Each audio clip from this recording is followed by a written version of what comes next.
Welcome to Exposing Deathcare, the podcast that pulls back the curtain on the funeral industry, revealing the truth behind its darkest practices. I'm your host, Em, and each episode we bring you real stories from funeral directors and death care workers who have experienced the best and worst of this hidden world. Listener discretion is advised. The stories shared in this podcast are presented anonymously to protect the privacy of the individuals involved. Thank you for listening, and we hope that by sharing these stories, we can work together to improve the funeral industry for everyone involved.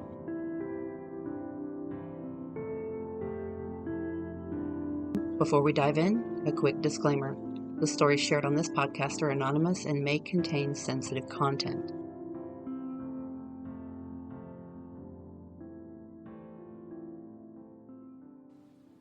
Welcome to Exposing Deathcare, the podcast. Today, your host, M, is speaking with our guest, M. M, welcome to the show. Hi. Hi. Let's talk about this. You've got a very interesting story that you reached out to me with. Yes. I want to start with asking just the basics. How did you get into death care? So I kind of came a little bit later to the game. I was a musician at first. I've always wanted to get into death care. In high school, I talked about becoming a mortician, but 2020 is when I really thought, okay, this is it. It's my time to go into it because of COVID, no one was performing. I couldn't teach. I was only teaching through virtual. It was twice as much work. I'm sure that, any teacher that went through COVID knows exactly what I'm talking about. In the fall of 2020, that's when I applied to the University of Central Oklahoma for the mortuary program that they have there in Edmond. I went to that program, found a couple of funeral homes, applied to them, didn't hear back from anyone except one got back to me within a day. And that was the one I thought, okay, I'm going to go there. I went to this father-son family-owned funeral home near my area. It's a father and two sons. We're going to call the father S. Son one is just going to be T, and the other son I'm not even going to bring in until later. So T was the owner's son. He mostly worked at one of the locations. This family owned 3 funeral homes. Wait. Yes. Let me pause you. Okay. Before we jump into talking about them, I want to get how much you were paid and stuff. When you went to mortuary school, were you also working at this funeral home at the same time? I was working at the funeral home at the same time. I went in, we had 2 interviews. The interviews went really well. They gave me an offer. They gave me a tour of the funeral home. I had a really great conversation with the manager. We'll call him D. Whenever he gave me the offer, he was like, okay, so this is what the schedule is like for an apprentice. At first, I started out part-time, and I was working when they needed me for services from like 8 to noon, noon to 5, 3 to 8 for visitations or whatever. But then it quickly, very quickly, within like a few weeks, it became full-time. They started me at $9 an hour. Then after like a probationary period, they bumped me up to 10. Then we got another apprentice, and we're going to call her R. She came on. She was apparently making more at another funeral home that she worked at.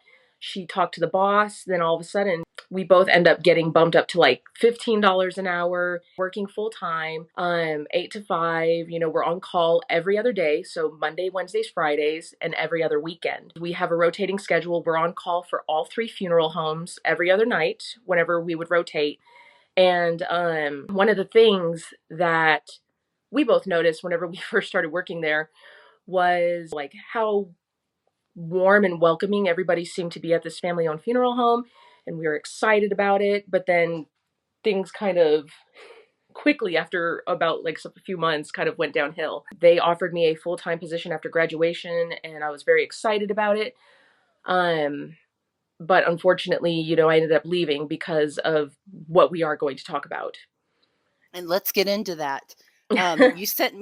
You sent me an email that made my jaw drop to the floor, and I'm ready for you to share that with our listeners. Jump into it. I started working for this funeral home in May of 2021, and being there after about a year, I had experienced a couple of things from this family-owned funeral home that made me decide, okay, I think I'm going to leave after I graduate. One day I am coming in. The son, T, is kind of going through some things within his personal life. He's having a really rough time, marriage and just other outside factors.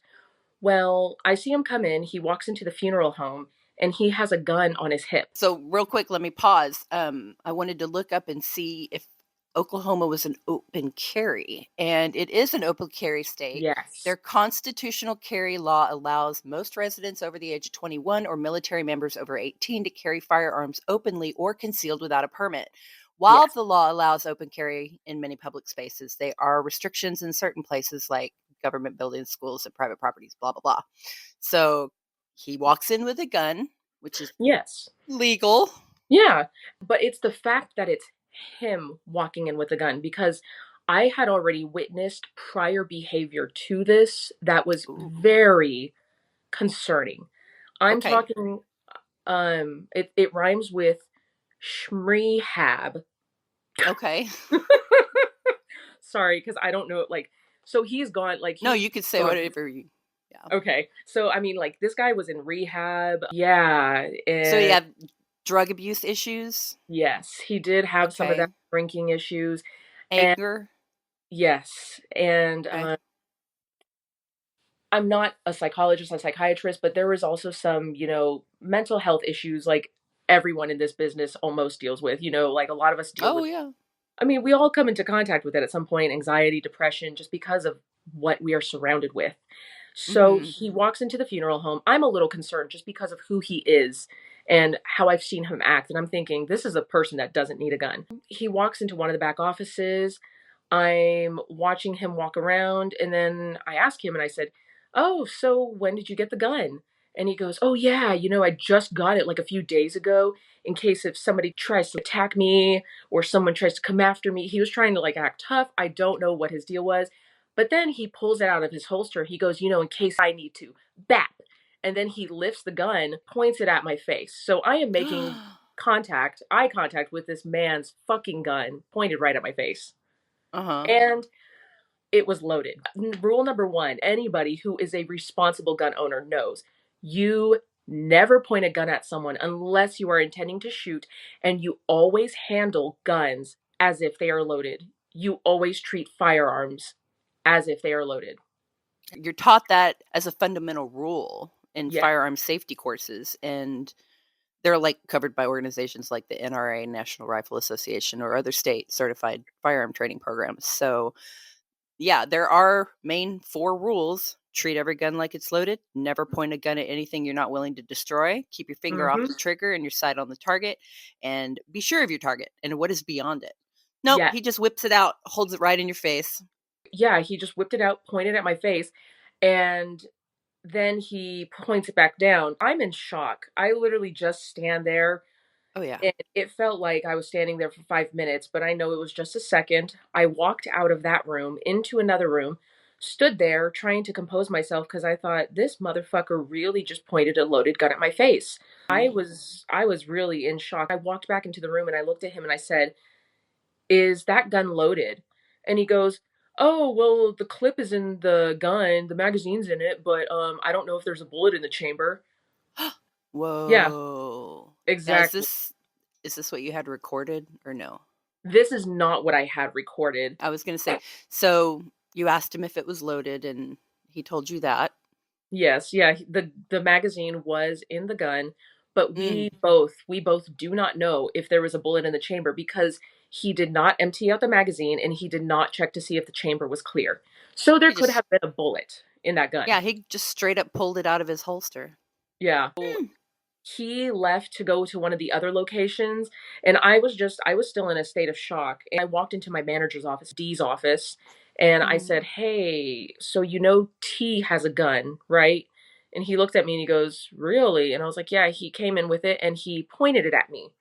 And he was like, "Okay, I will go and talk to S."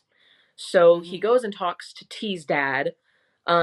We have a service the next day. I don't hear anything until the next day. Go and work this service. I'm doing the flowers, taking the flowers to the funeral, into the cemetery. And once we get out there, then S comes up to me and he says, "So is it true that my son pointed a gun at your face. And I said, yes, it is. S just looks at me. He gets really mad and he just calls his son an idiot over and over and over. He goes, he's just an idiot. I'm sorry. He's an idiot. He's the biggest idiot on the planet. And he was like, that never should have happened. I will talk to him. I will make sure he never brings that gun back to work. I will make sure that he apologizes to you. And I will make sure that this gets taken care of. The next day, T comes in. He's acting kind of weird, joking around, making like a bunch of just weird random jokes. And I could tell that he was nervous because I was like, okay, he's working up to apologize to me. And he pulls me into one of the offices and he was like, hey, M, can I talk to you? And I was like, yeah, you can talk to me. What's up? And he said, so, I just, I don't remember what happened. I don't remember exactly how it happened. Sorry, I've played this recording so many times I have it memorized. Do you want to So, play it for us? oh my gosh, yes, I do. Hold on, let me pull it out. We are coming in with receipts. We are coming in hot today. All right, so I do want to ask you what led you to record the apology? Did you get it ready while you were walking in because you knew something was coming? So my husband, he was my boyfriend at the time. Whenever I told my husband about what happened, I was like, oh, he just pointed a gun at me. I texted him that. He was like, I will come down there right now and beat the crap out of him because he's a gun guy and he understands the severity of this issue. He was the one it's because of him that I have finally filed a complaint, that I'm finally standing up for myself. It's because of my husband that I got the balls to do this. Okay. But yeah, no, let's go for the recording. So as far as for the recording, I I was just like, just get something. Just get something. Okay.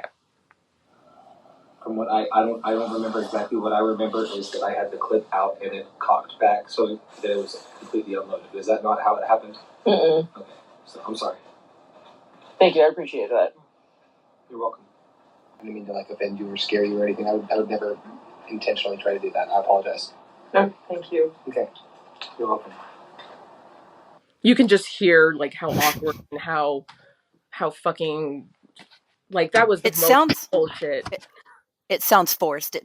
He sounds nervous. That doesn't sound genuine to me whatsoever. Oh no, it is not. Because the fact that he was like, I don't remember how it happened, but what I remember is the magazine was out and I had the gun cocked back so you could see that the chamber was open. No, fucker, you did not have the chamber open.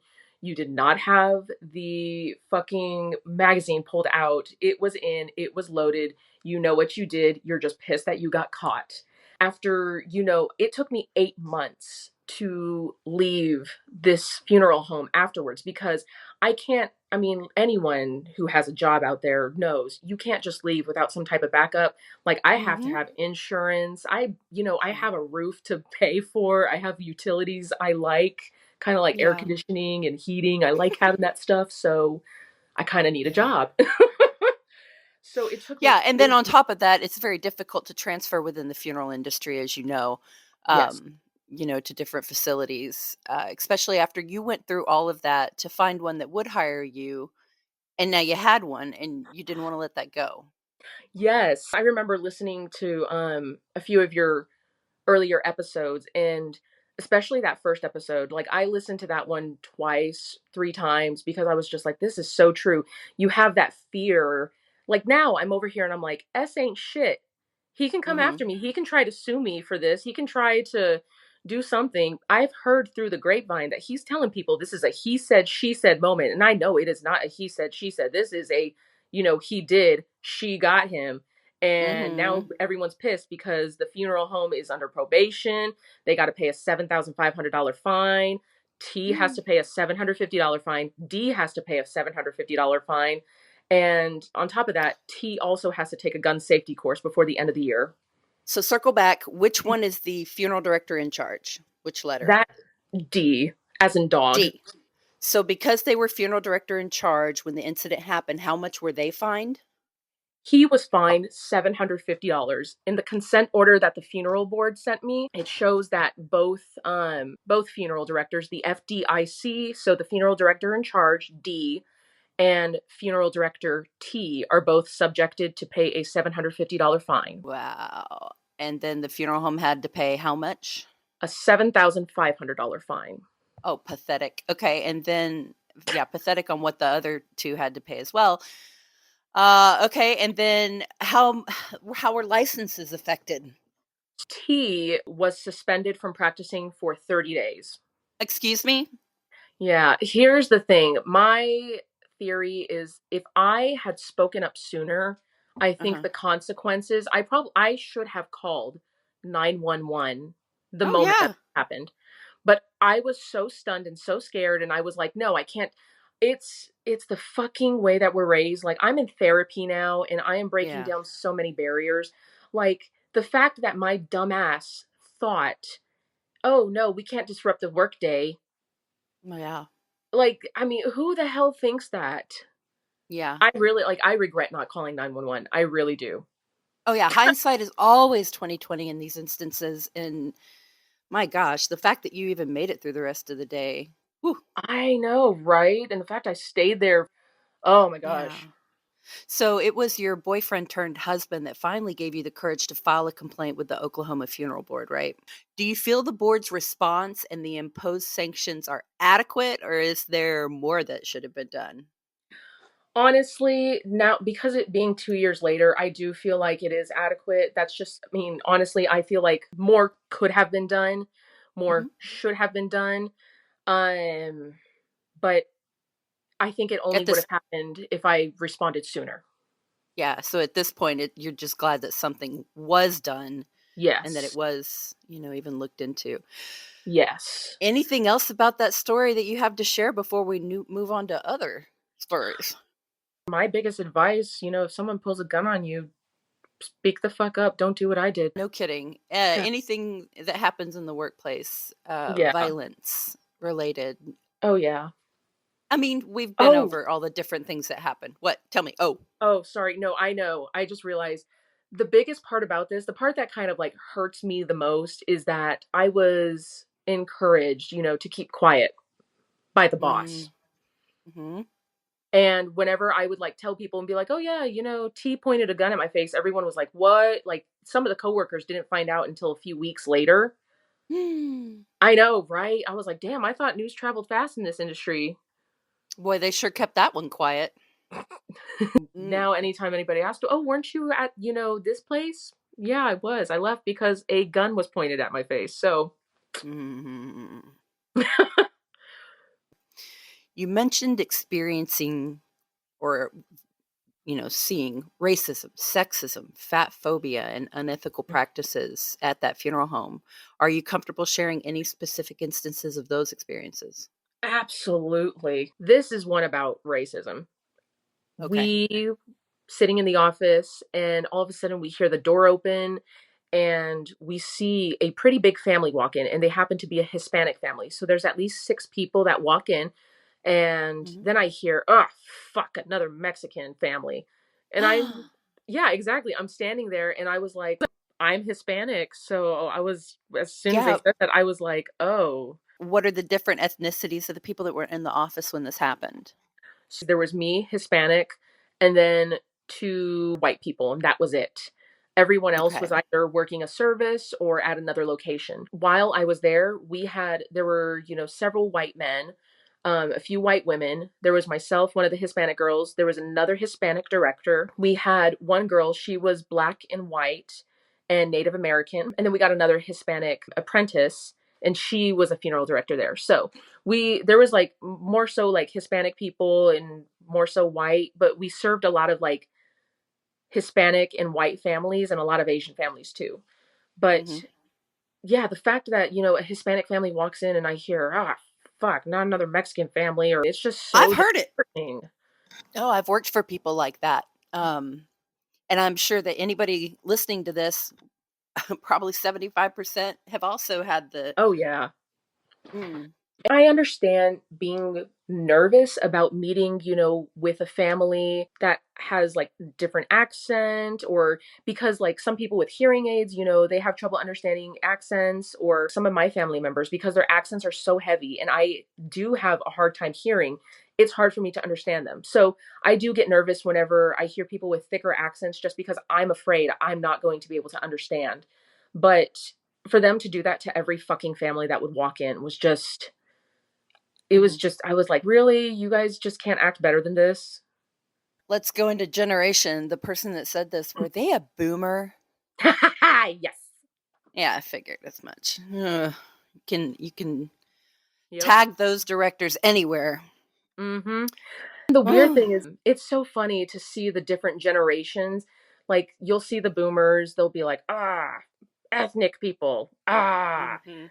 or wow, these weird traditions. It's fascinating to see the different ways how directors like navigate. Yeah, the different cultures and Yeah. things. What I've observed is the younger generations are so much better at this than some of the Yeah. older ones. Oh my gosh. Yeah, because they understand, hey, the world isn't just about me. Not everybody celebrates something this way. Not everybody mourns this way. There's more than one way to do things. I feel like the younger generation realizes, hey, there's enough room at the table. Let's just make a bigger table. So do you have another story? Ooh, Or maybe two? I don't care. let's see. Oh my gosh, no, I'll tell a good story. So, I remember working with different apprentices. I feel like that sometimes the funeral homes will try to like pit the apprentices against one another. You know, Yes.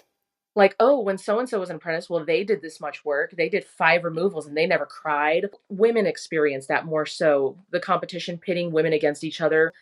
I was working with 2 of our funeral directors, E and C. Working with them, it was fucking magical because it was just, like this wonderful group of positivity.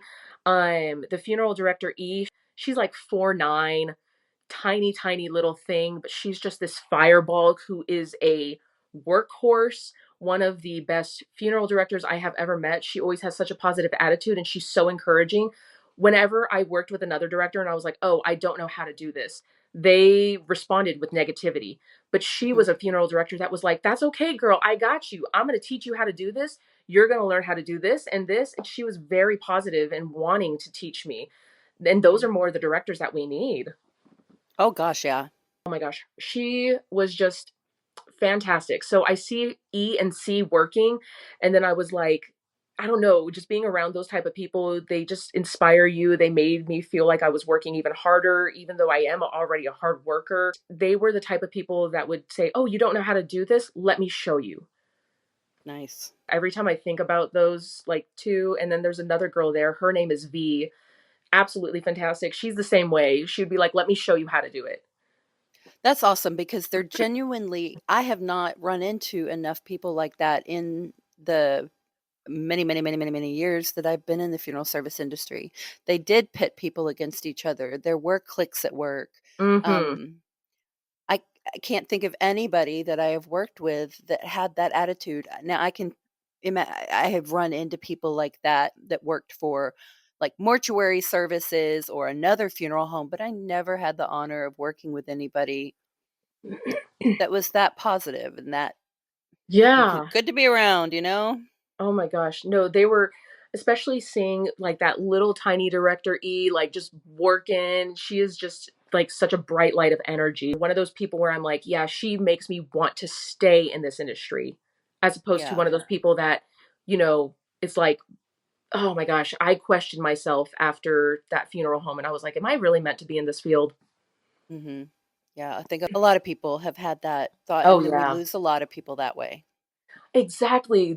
I was thinking about that the other day. Well, I think about it all the time. I'm just like, these boards are complaining about funeral directors leaving. They need to do more investigating Mhm. because I mean, let's be honest, it's the funeral homes and it's some of these funeral directors that are driving the younger people away. Oh, yeah. I have only reported employers to the states in Washington. I'll tell you how the board handled it in Washington.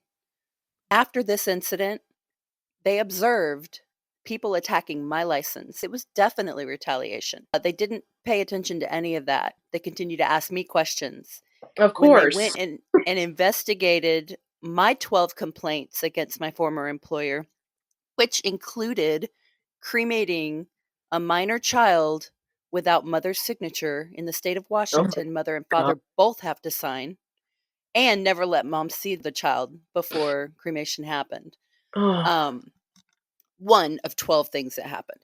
The closing of that was they went out there, they did some corrections, like they found some things wrong with the files, some things wrong with the pre-need, some things wrong with next of kin signing off, slap on the wrist.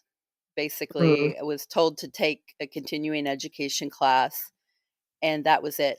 I, on the other hand, am still fighting for my life oh my God. to get my license, but that's a whole nother story. Wow. You know, I went into this industry thinking I'm going to make change for the better. I'm going to do great things. I should have read up on what happens to whistleblowers and watchdogs in I, industries, oh my gosh, because I no. wouldn't. People that say that they want to go out and change the system, I'm just like, you better have some money, some supports in your family, and a good lawyer. Yes. I think of, like the Boeing whistleblower. Anytime I think of Hmm. whistleblowers, I'm just like, well, Oh yeah, yeah, and you know that they could get away with murder if they wanted to. You know, these funeral directors. exactly. Oh my Like, gosh, let me yeah. let me tell you a story. See, do you remember the funeral home in Colorado, the big Yes. hoo-hoo that happened with that? I'm not I'm gonna say that there was an instance where one of those individuals had another business partner, and that person just fucking vanished. This person that had that business partner had access to a crematory. Mm. Back in the 90s, when I was going to mortuary school, in Dallas, there was a crematory outside of Dallas that the key was just above the door. Like, all the students knew it, where the key was. And we'd even said things before, man, it'd be easy to get rid of a body out here. Now, hopefully things like have changed.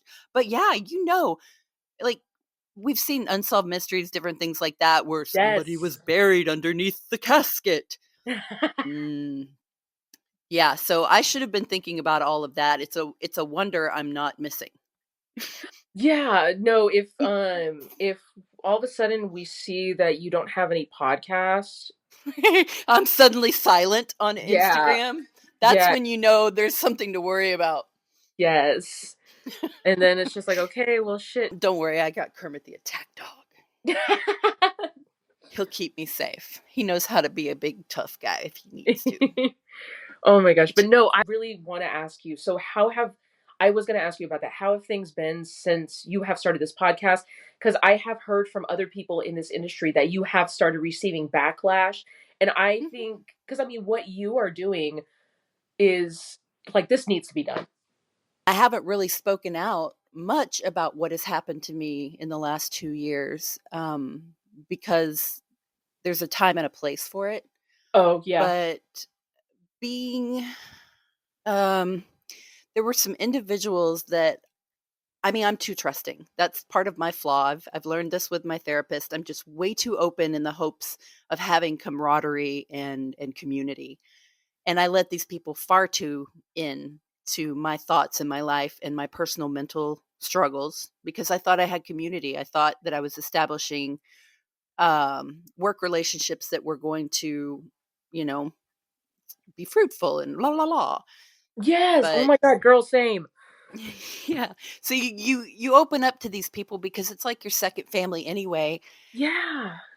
What I didn't realize is, because of my social media presence, people were looking for a reason to not like me. I guess it's that parasocial relationship where you see Oh, somebody online, that's like one way, but then you meet them in person and they don't meet up to your expectations. So suddenly they're the bad guy. So all yes. my life I've been picked on. Like, this has been an elementary school thing on, and that's probably something to do with my personality that I can't control, being neurodivergent. I'm learning to accept that now, but going through the process of trying to trust people and then being completely backstabbed or blindsided by them in the race to make them more important in the career field. Like, I've Yes. had people steal my ideas. I mean, it's just been everything. So the last year I've really been working on my mental health. Um, I've had a hiatus, and I still post funny stuff that's interesting, but I am scared to put myself out there again because I don't want people to have access to me like that. Yes, I was the same way. I was so excited to get into this business whenever I went to this funeral home. Everyone talked about how much of a hard worker. They were like, wow, we haven't had an apprentice like you in a long time. Yeah. And I was fueled by that. I also seek for validation, so that's something I've been working on, only needing my validation. I've been working with a therapist for a while, to because I was the same way, way too trusting. I let all these people in. Now I'm hearing that because I stuck around that funeral home for a little bit, they were like, "Well, she was talking with us every day after that incident happened. She showed up to work still." And them not knowing, the real reason behind it. But Mhm. after all that bullshit that I went through, now I'm like, well, you guys don't deserve to know the real reason. Yours is by far more harrowing than anything that I've experienced.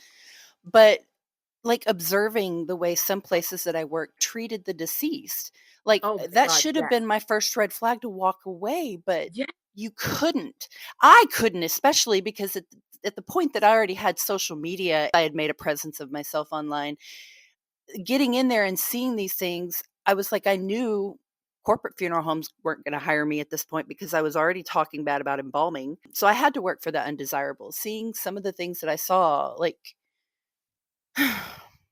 Yeah, I'll it's say cremating the wrong body, like, thank God I had nothing to do with that one, but simple things like that. seeing some of the things that go on. It's just I feel the same exact way whenever I saw a red flag.